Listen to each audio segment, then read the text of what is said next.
All right. We have a very special guest with us this week with a limited amount of your favorite co-brost, Andrew, as he is currently suffering from hand, foot, and mouth and cannot really talk at this moment. So I'm not going to drag out this intro. Go ahead, hit the music, and let's get to it. I'm here. I'm just listening. Loosen up your ties and roll up your sleeves. It's time for fellowship with Matt and Andrew. The views and opinions expressed on this podcast are not necessarily the views and opinions of the Grand Lodge of Wisconsin or any other Grand Lodge or any appended body. Excellent. So today with us, we have Worshipfull Brother Brian Jahns, who is also a district representative for District 12 in the Grand Lodge of the state of Wisconsin. Thanks for coming on, Brian. Appreciate it. And if you wouldn't mind taking a moment to introduce yourself. Oh, well, thanks very much for having me. Like you said, my name is Brian Jahns. I'm a Mason at Freemasons 363 and also a member of Silas Shepherd, which is actually in District 11. But yeah. Right on. How long have you been a Mason now, Brian? So I think, I can't remember if I think my EA was probably in 2009. So 2010, spring of 2010, I believe I was raised. Right on. So like 15 years. That's a good Yeah. long time to be in the craft. What prompted you to join Freemasonry? Yeah. Well, like a lot of people our age, the Nicolas Cage thing. I'm sure you guys have gotten that a few times.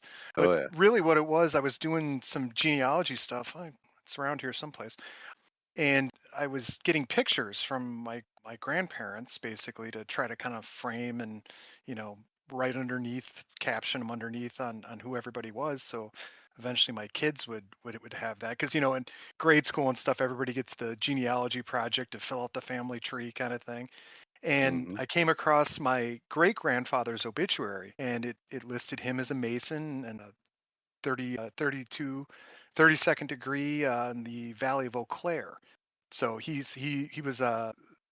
owned a tire shop up in the Wausau area, and I got to know him a bit when I was young, but I think he died probably about when I was 6 or 7, somewhere in there. So didn't really get to talk masonry with him at all, but that kind of started piquing my interest. And then of course, a couple of the movies that came out around that time, and then just ended up meeting a couple people. Met a guy named Jerry Schaefer, who I think he's resigned member now, and then another guy named Kerry Malloy, who was a member down at Lake Lodge, and just talked with them a bit. And finally, Jerry introduced me to Jan Talaga, the younger, and Jan was my bottom line signer, so that kind of got the ball rolling there. Yeah. Well, there's trouble in your Masonic lineage right there, being associated with that guy. Yeah, well, it was actually, yeah. It was Jan's year as a master of Freemasons Lodge as well, so it was kind of cool. Yeah. They let him sit in the East. I love Jan. He's been on the Yeah. podcast before. We all love Jan. Yep. I just got to give him some grief. Yeah, he was commander in chief at the same time he was master of my lodge as well. Oh, geez. Yeah, that's he liked to take on a lot at once. It's on, I think a couple guys have done that since. Yeah. Certainly seems that way. So, continuing with some of our standard line of questioning to get down to the nuggets. After you joined the craft, what kept you here? Because we do see a lot of guys who join and then we don't ever see them again. Obviously, you've sat as a master.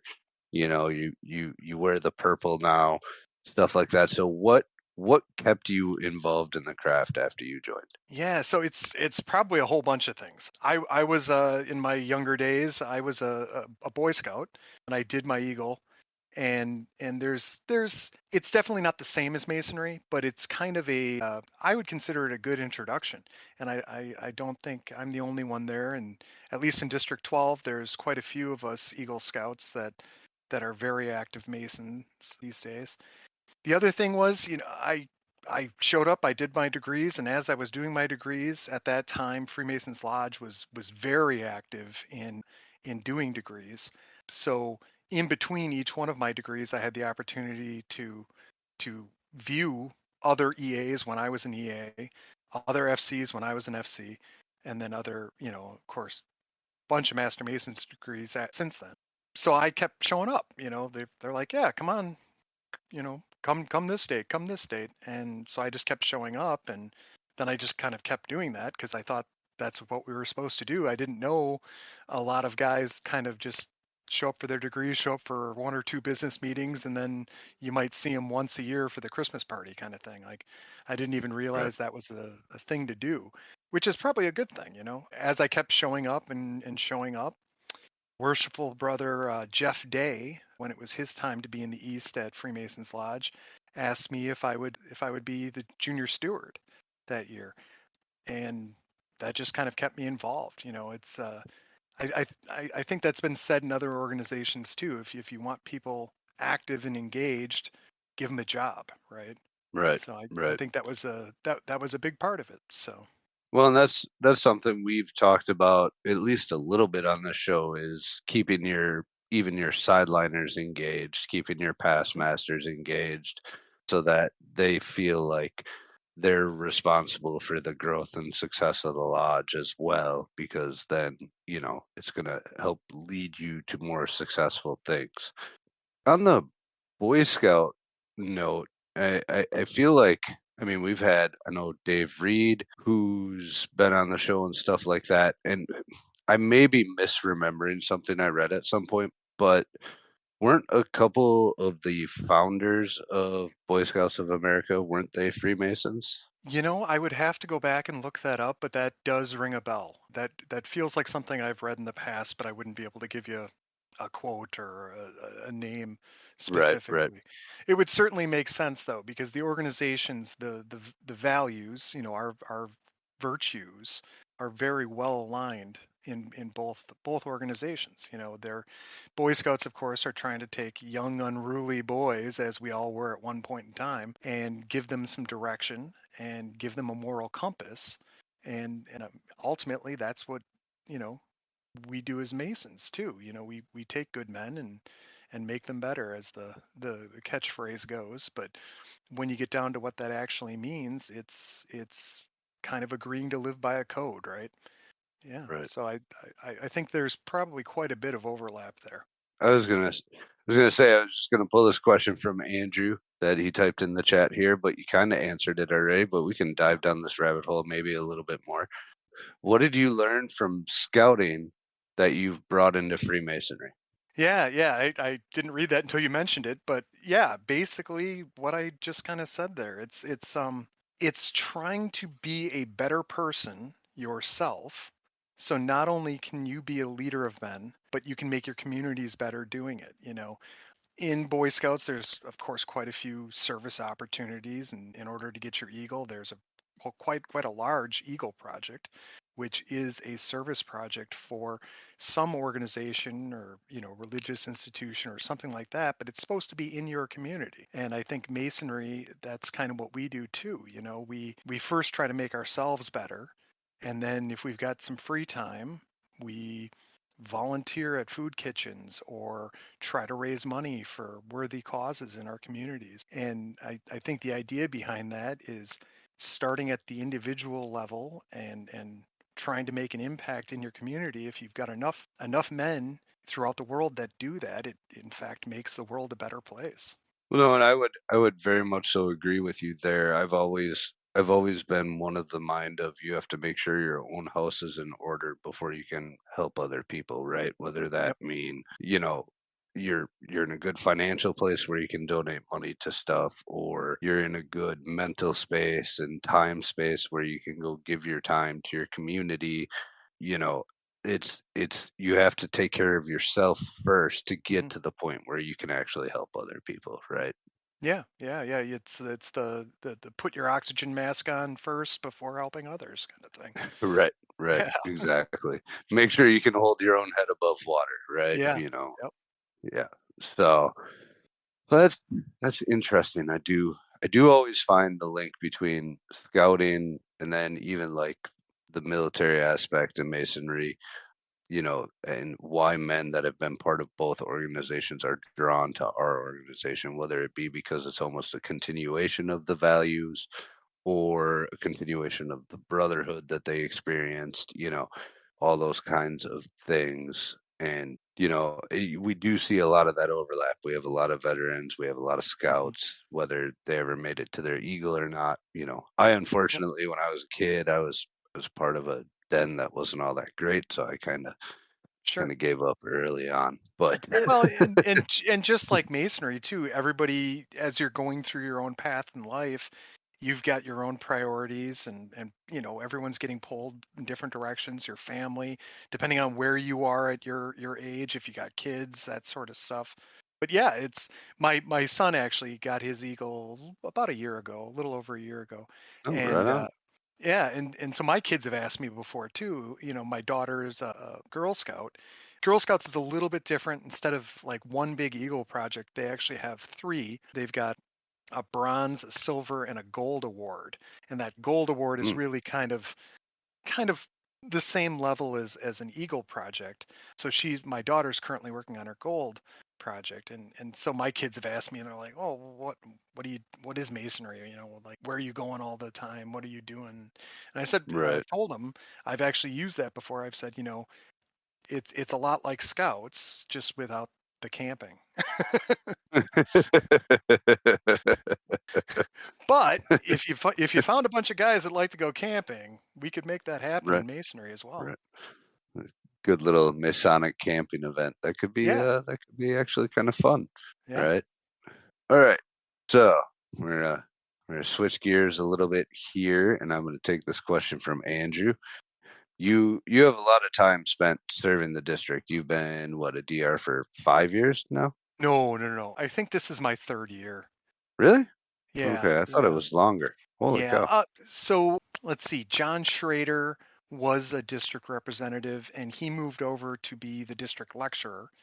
And I think that happened like around the January timeframe, about 3 years ago.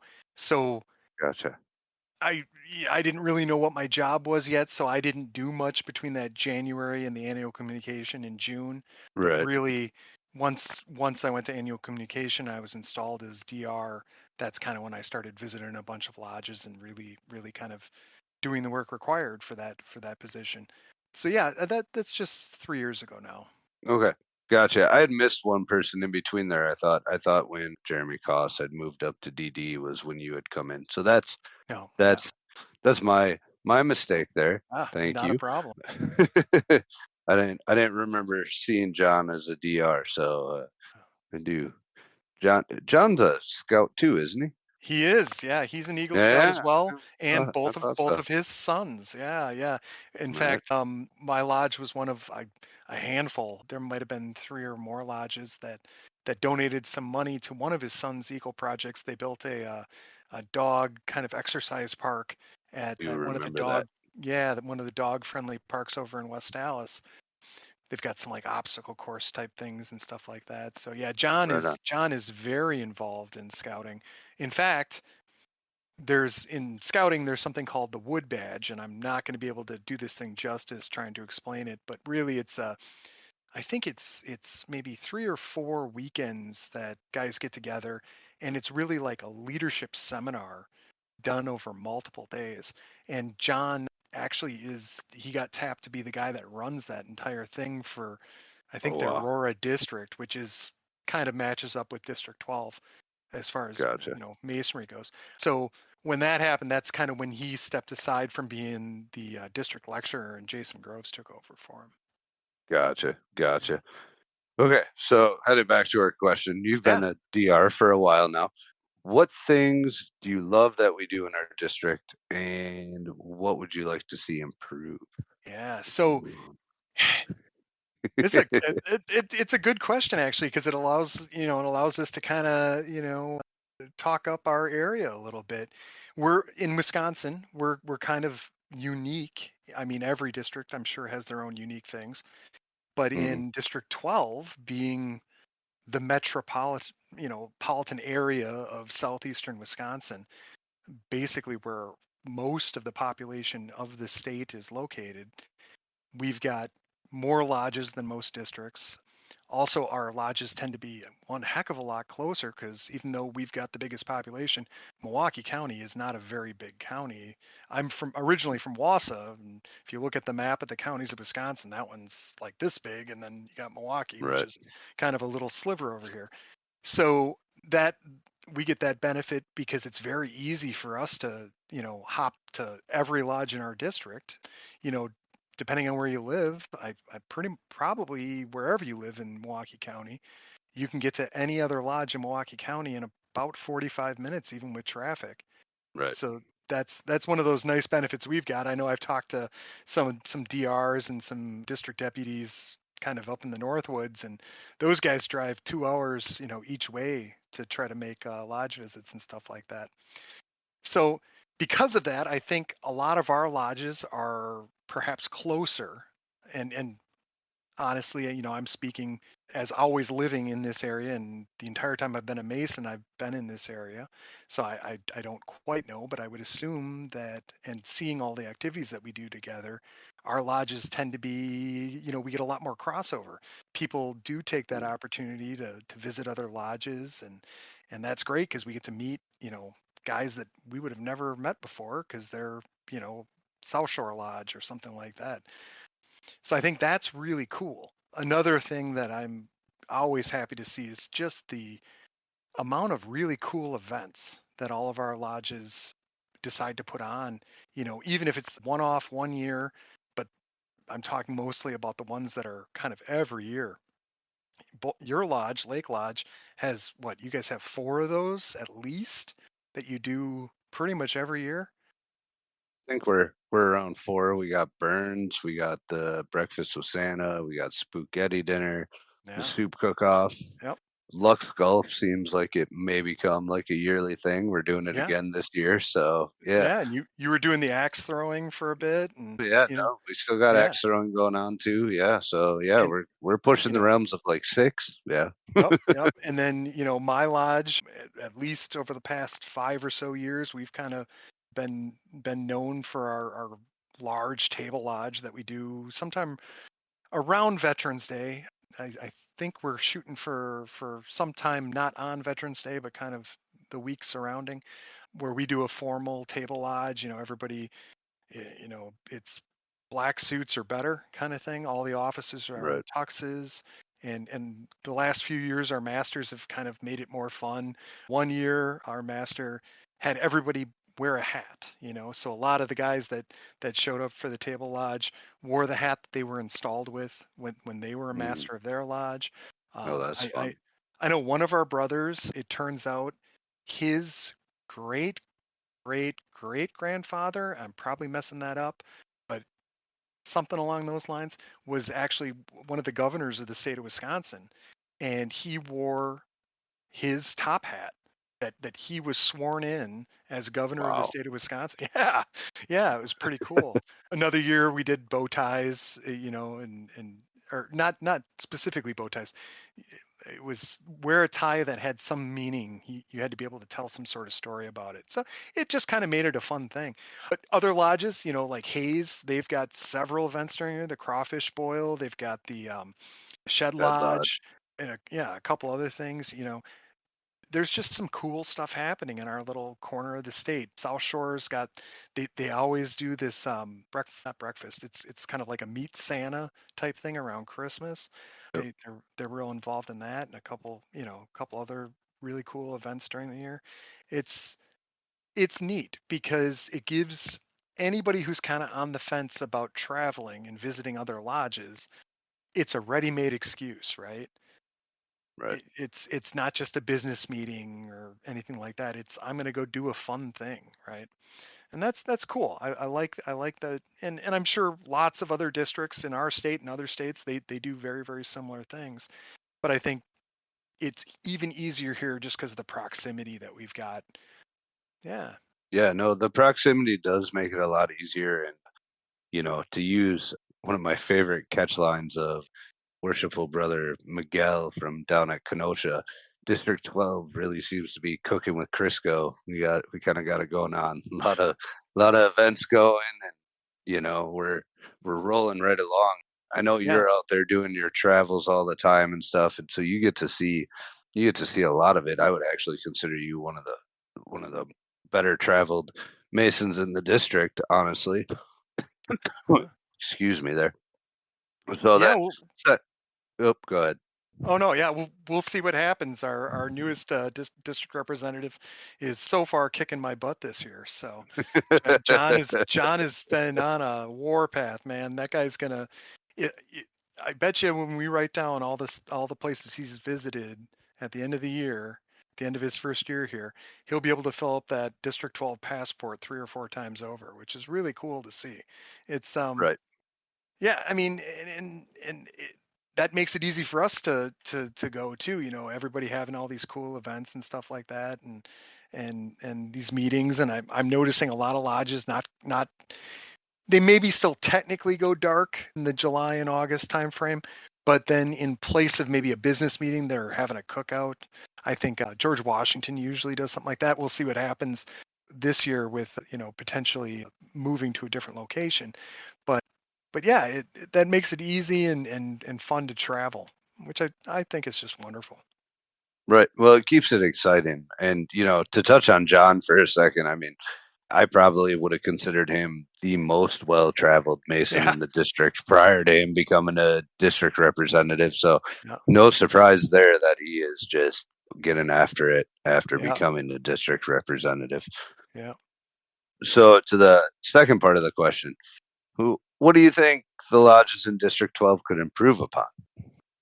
Yeah, I mean that's a tough question, and you ask 100 people that, and they're going to come up with probably 75 different answers. I would agree. Yeah, I don't know if I have one specific thing looking at District 12 overall. There's every lodge and just like every Mason has something that they could work on, right?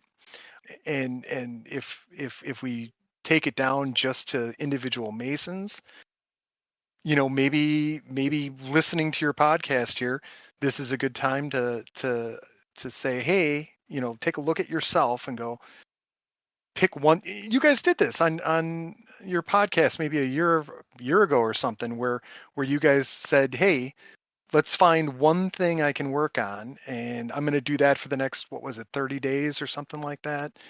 I think Right. you were trying to drink a gallon of water every day there for a little bit and stuff Yep. like that, or try to read, X number of minutes per week kind of thing, that sort of stuff. And I think, obviously, and as we were talking about before, where, you start kind of at that individual level, if everybody listening to this, if everyone in District 12, if everyone in the state, maybe takes a look at themselves and go, just take an honest evaluation, right? Like there's stuff I can work on. There's stuff everybody I would assume can work on. I haven't met the perfect person yet. Maybe one day. Yeah. Yeah. But Maybe.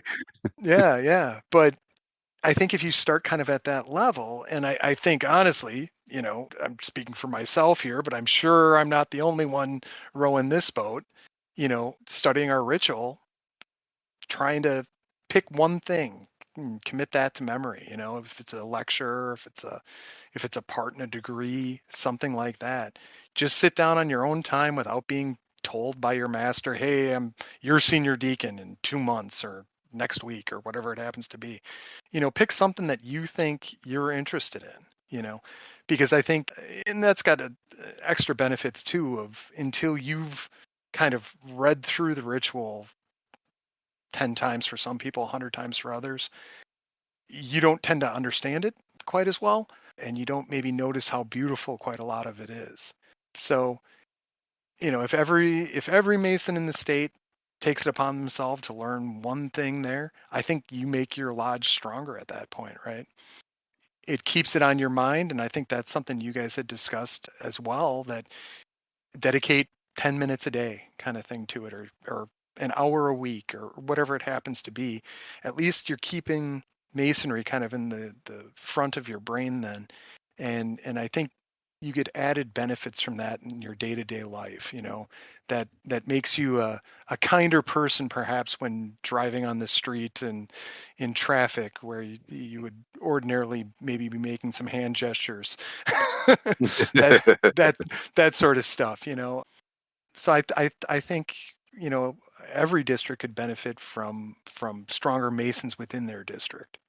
Well, I don't know. I would agree with you there, and I think you can expand it to a lodge level to say that every lodge could pick on one thing that they need to work on and get slightly better at, right? Yeah. Like whether that Yeah. be like we need to tighten up our opening and closing, or we Yeah. need to tighten up our rod work, or we could do better at education, whatever Yep. it may be. I think taking that what we just talked about, applying it to the individual, you can also take a look Yep. at it and apply it to your lodge, right? Yep. Like let's just pick one thing to get better at over the next 2 months. Mhm. And then when we got that thing shored up, let's pick something else to get better at, right? Yep. Yep. And that's how you continually keep moving forward. Well, that's how you become better, right? That's just joining a group doesn't make you better at something. You actually have to put in some effort and work into doing that. But yeah, I mean, if you move to lodge levels, certain lodges do ritual just beautifully, right? But maybe they don't really get together outside. I mean, my own lodge, for years, we were, maybe not so affectionately known as kind of the degree mill, right? Because it seemed like that's really all we were doing, right? We did a degree night every single month, and I refer to it as night instead of just one degree because generally we had 3 to 6 people that we were Holy doing a cow. degree for on that. And yeah, at starting at 5:30 on a Wednesday, some of those nights we got to 1 o'clock in the morning kind of thing. But that seemed to kind of be one of the only things we were really doing. We didn't do, I mean, we always do our dinner after our stated meeting, but there wasn't like a get together and go to a baseball game, talking about, Napoleon, I think, and his team put that together just recently. Resounding success from what I heard too. They had 70 some Yep. people, which was wonderful, and it wasn't 70 Masons either. It was 70 people, meaning Masons, their significant others, their kids, mother, whatever it happened to be, which is, I think, really cool. And you start doing events like that, and some of our other bigger events in the district, and you start touching parts of the community that you wouldn't otherwise have any interaction with Masonry, which is a cool thing to see. Yeah, other lodges are great at doing education. That I am super happy. That was my big thing for a while. I was pushing that real hard every time I visited a lodge, because for me, that kind of adds some value, right? You talk to guys that, maybe pay their dues every year, maybe they don't at this point, but they never really show up for anything, right? And their reasoning is, well, I don't need to be there so they can vote to pay for the light bill or whatever that happens to be. Right. If during your lodge meeting you've got an education piece, and don't do an hour and a half unless it's some sort of special communication kind of thing, because there are some really cool hour and a half long presentations too. Oh. Jason Williams just did absolutely wonderful one, and I think he's been traveling around a little bit doing that. Yep, he's doing it Thursday, the day this episode comes out at Lake. We're having a special for it. So, yeah. Well, if you haven't seen it, you're in for an absolute treat, man. That is one of the best Masonic presentations I think I've ever seen. It really gets you thinking, and it's one of those where when he's done talking, like he gets about halfway through and you're like, oh man, I should have been taking notes on this, because afterwards it's stuff you want to go look up and maybe dive into even deeper, which is, I mean, if that's not an endorsement for a presentation, I don't know what is. Right. I'm super stoked for it. The whole idea that there's missing parts to the middle chamber lecture, which is probably my favorite lecture by far. And I'm like, oh wait, you're gonna make it even cooler for me by telling me there's parts that I don't know about. All right, let's go. Yeah, exactly.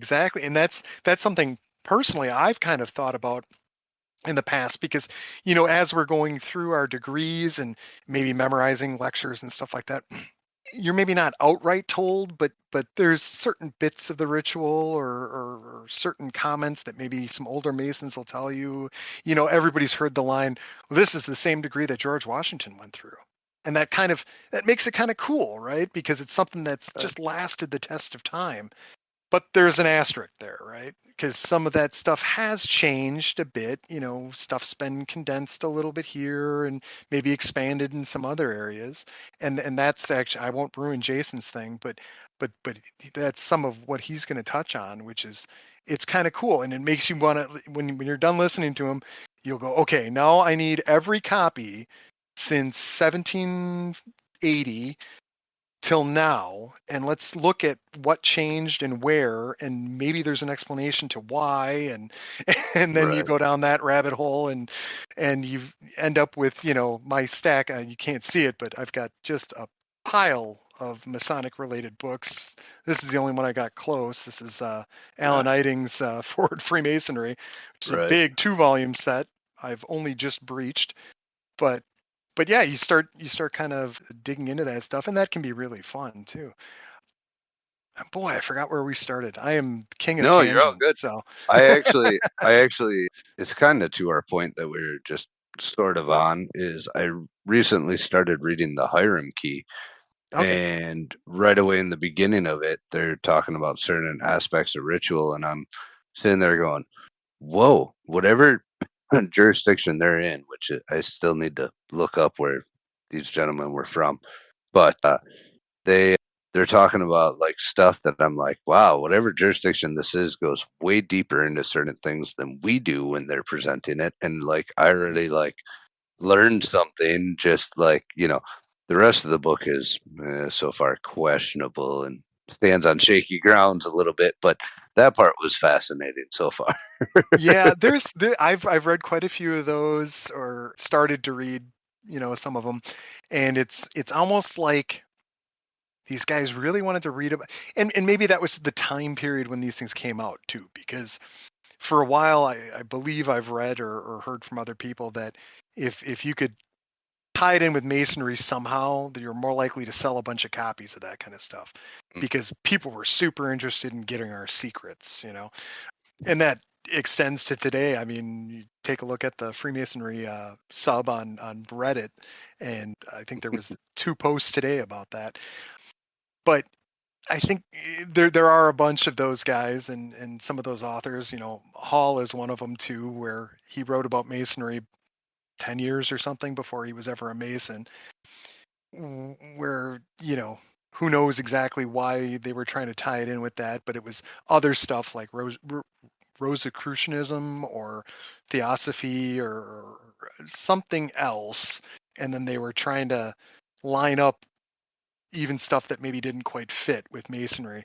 So there's a bunch of books, and not to say you can't get something out of that, but like reading anything, you need to kind of know where the author was coming from, maybe what his bias was, that sort of stuff. But that's where we were. I was talking about education and starting to see more and more lodges do that sort of stuff, and I think that's a huge addition to any lodge if you can just do 10 minutes, and don't try to just blow through it. That's, I know at my lodge, we're kind of unique because my lodge, we eat after the meeting. So, Right. which is nice because then we can go and relax, and it's just a bunch of friends having dinner, usually someplace pretty decent. And that's wonderful. I don't think I'd change that. But because of that, one of the things that causes is sometimes if we suggest, oh, let's slip 10 minutes of education in here, we get a bunch of groans because the guys are like, I'm hungry, I want to get to this restaurant. It's my favorite place to go. But I would say, don't skip it. Don't skip it, because for the guys that, maybe a year from, maybe a month from now, or maybe a year from now, kind of start deciding that maybe showing up for business meetings isn't worth their time.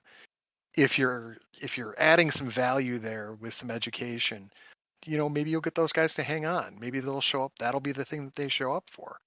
Right.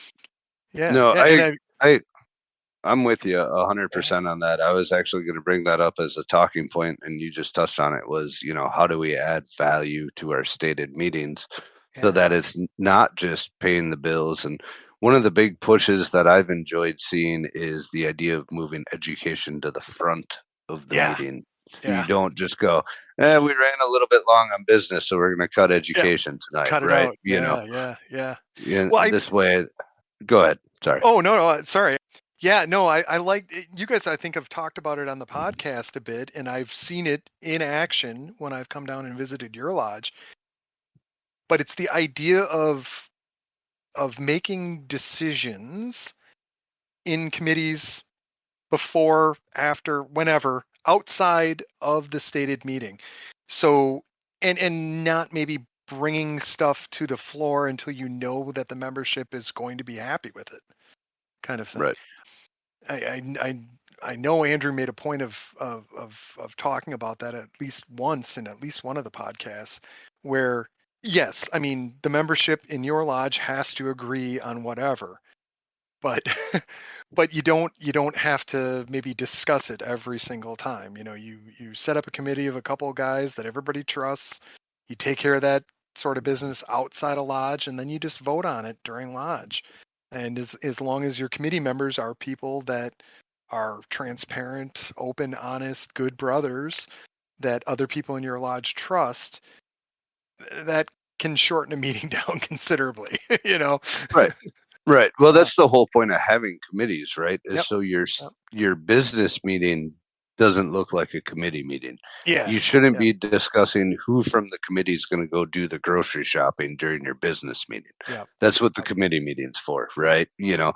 And then you come back and you go, all right, well, this guy's going to handle getting the groceries. This guy's going to handle this. We have our plan. We're good to go, right? Yep. Boom, done.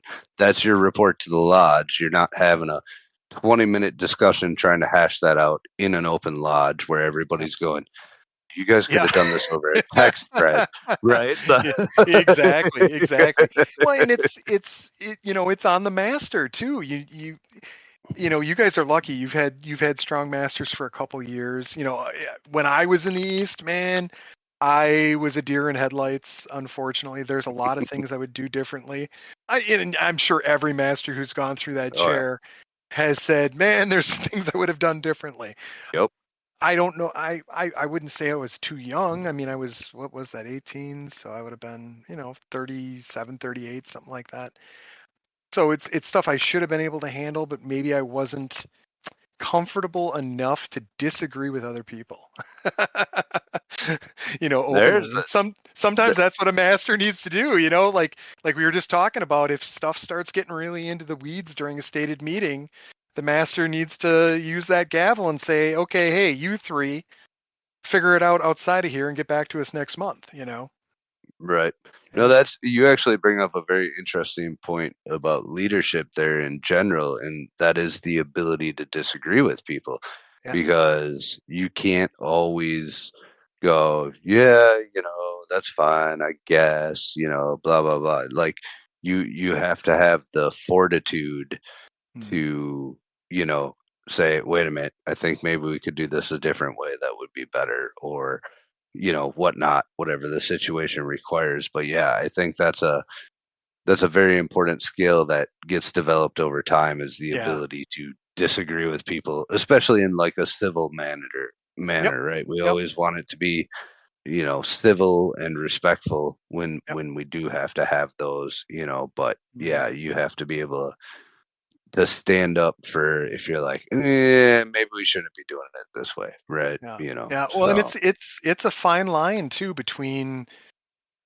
installing yourself as dictator of your lodge and not listening to other people's opinions and my way or the highway, right, and being way too soft and trying to please everybody all of the time, which, as we all should know, that's never going to happen.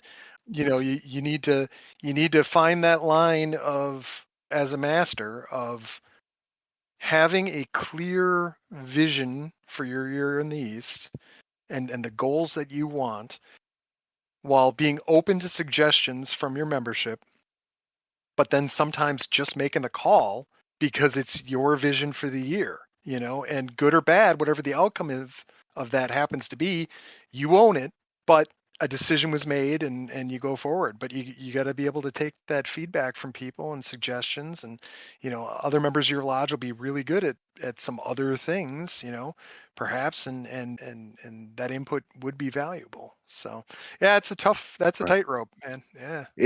It is a tightrope, and it's a matter of being willing to trust the people that you've surrounded yourself with, right? Yeah. Like the whole decentralized leadership model where you can empower people. Like, I don't really care how you get the job done as long as the job gets done, right? Hmm. Like, and you Hmm. can give them that freedom to explore the way that works best for them to get it done, as long as all their deadlines are met and the job Hmm. gets done, right? Yeah. Like those are really your two things that you're like, I want this done by then and this done by then. Figure out how to get it done. If you have any problems, let me Yeah. know. Yeah. Right. What and what you just said there about the people you're surrounding yourself with, and as a master, the people you're surrounding yourself with are your other officers, right? For the most part. And I think lodges would be better served if they're not doing it, or served well if they are doing it, by making sure that the guys starting at the very bottom, your stewards, as they're coming up through that progressive line, they're not just filling a seat, right? That's the Right. wrong way to go about that, because if you go 6 years of filling a seat and you've only got, okay, you got to memorize this little chunk, and that's all you're responsible for, and then all of a sudden you become master, I think you're maybe not well prepared to sit in the East at that point, where you've got lodges that your first year as junior steward, here's a list of 15 things that you're responsible for, and like most jobs, and elsewhere as directed. you know Right. Right. and so when you've got those committees you need to build and stuff, you start handing them out, and be good about it, equally distribute the work. But I think giving the officers that aren't master more responsibility, more skin in the game, serves them better for when they do get to the East, and probably would make them a better master when they get there. So Oh yeah. I love it when lodges do that. Oh yeah. For sure. I mean that plays hand in hand with always be training your replacement, right? Like, Yep. Yep. you know, start as soon as they get into the line as junior steward, giving them different responsibilities and then different responsibilities as senior steward and so on and so forth, so that they can learn all these different little parts and learn lessons along the way and figure out what works and doesn't work and everything else. And, get guidance from you the whole way through, or, whoever's Mhm. ahead of them in the line, so that by the time they get to the East, they're competent at least, but the Mhm. ultimate goal is to have them actually be more successful than yourself, right? Yeah. Set them Yeah. up, Yeah. set Well, them and up to be even better. yep, yep, and it should be. I mean, the progressive line in a lodge should be a degree, not a college degree, but like a degree in leadership, right? As you go through there, and each year you get more and more responsibility, and you learn how to deal with that. You learn how to ask for help from other members, so then it's not a jolt when you're running the show in the East. Yeah. Right. I think the other part of that too is lodges need to remember, when you pick somebody to be junior steward or wherever you're putting them in the line, depending on your officer situation, you are picking the worshipful master potentially in 7 years. Yep. Yep. So be Yep. careful with that pick. You're not just picking a steward, Likely. right? Yeah. Yeah. Yeah. Right. Yeah. You're not just picking a steward. You're picking a Yep. likely worshipful master 7 years Yep. down the road, right? So, Yep. I'm just worried, like you and we've talked about this before, so you and I know we agree with each other on this. I'm worried that, people from more rural areas or smaller lodges, if they're listening in, they're going to be like, "Well, it sure would be nice if we had enough people to pick from." So right, right. we're Well, we're yeah. we tend to be blessed because we do have a lot of members to choose Right. from. It's not Well, all and lodges can get away with that. I appreciate and understand that dilemma, Yeah. but like as a general practice, right? That's the way you should be Yeah. thinking, unless you're in one of those spots where you're like, oh, we just got to absolutely just plug this hole for this 1 year and Right. figure it out or whatever, Yeah. right? Yeah. But ultimately, your strategy should be able to Yeah. build that line and build that lodge so that you don't have to worry about that, right? Like, you know, And this is interesting too, because basically everything we've talked about so far, from education to having, a group of lodges that does absolutely awesome events during the year that people get excited about, all of these things put together, Masons taking time to learn parts of the ritual so their ritual works better, so their lodge is stronger. All of these little things, you stick all those suckers together and you end up with a stronger lodge that people want to be active in. And right. then, it's not an overnight solution, but I think long term that can be a solution to getting more members and getting more active members in your lodge. And then you've got the opportunity to pick from more people. Right. Right. Well, and it shouldn't be a quick solution necessarily, No. right? Because you have to get better the same way you got sick, right?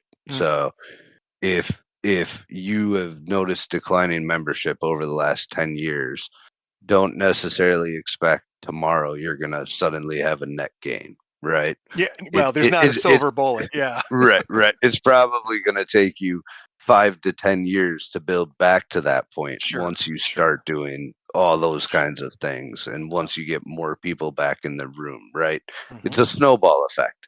It's a Yep. snowball effect that lead you to failing, and it's a snowball effect to lead you to being successful, right? There, so you have to you have to do it both ways and understand that it's going to be a long road, you know. Yep. So there's no quick solution to the problem. Although, you mentioned the same way you get sick, and I immediately kind of correlated that to getting fat. I'll tell you, it's way easier to get fat than it is to get skinny. Yeah, that is true. That is very true.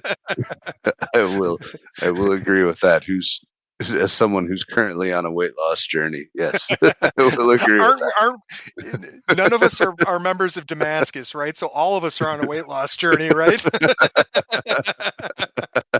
We're Masons. that. Number 290, it's not just a number, it's a goal. Love those guys over at Yeah. Damascus. Oh, poor Andrew. He laughed and bit his tongue. Sorry, Oh, brother. yeah. All right. Well, we've been going for a little bit here, and I think we just have our final question that we always ask of every past master that's been on the show. What would be your one piece of advice to somebody who's brand new to the East or about to go sit in the East as to what they need to know to make their year better? Boy. My big line for years was always, get your calendar together and be prepared for your year. Coming back to the Eagle Scout me, be prepared, right? And I know you've had a bunch of guests on that have said either the exact same thing or very, very similar to that. So I'll modify that a little bit at this point and come back to something we were talking about just a little bit earlier. Yes, have your calendar, plan your events. It's not hard to do. It's really hard to do late. So do it during your junior warden and senior warden years. And it's easy. You take all the major events that your lodge does, you put those on the calendar, and then you start filling in the blanks, right? On top of that, though, come up with a vision or a plan. I'm not a, you know, well, whatever, but come up with your goal for the year, right? And all the decisions that you make during your year as master should support that goal or that vision, the place where you're trying to bring your lodge to. And so when you do take advice from all the people around you and even the ornery guys that you're never going to please, most lodges have somebody like that. Mm, you know, listen to the advice, see if you can incorporate it in the decision you're going to make, and if you can't, you can't. but make sure that all the decisions you make are furthering your goals for the year, and maybe give that a try and see how that works out for you. Excellent. I love that. That's a great piece of advice to see Andrew nodding his head in agreement over there. So thank you very, very much for coming on, Brian. Really appreciate the time. It was wonderful to chat with you. I know you've been on our list of possible guests for a while, so I'm glad we finally got to have you on. Yeah. Well, thank you so much for having me. This is great. I enjoy listening to you guys. Yeah, wonderful. Keep it up. Keep up the good work. Thank you. Andrew, go ahead and hit that outro music.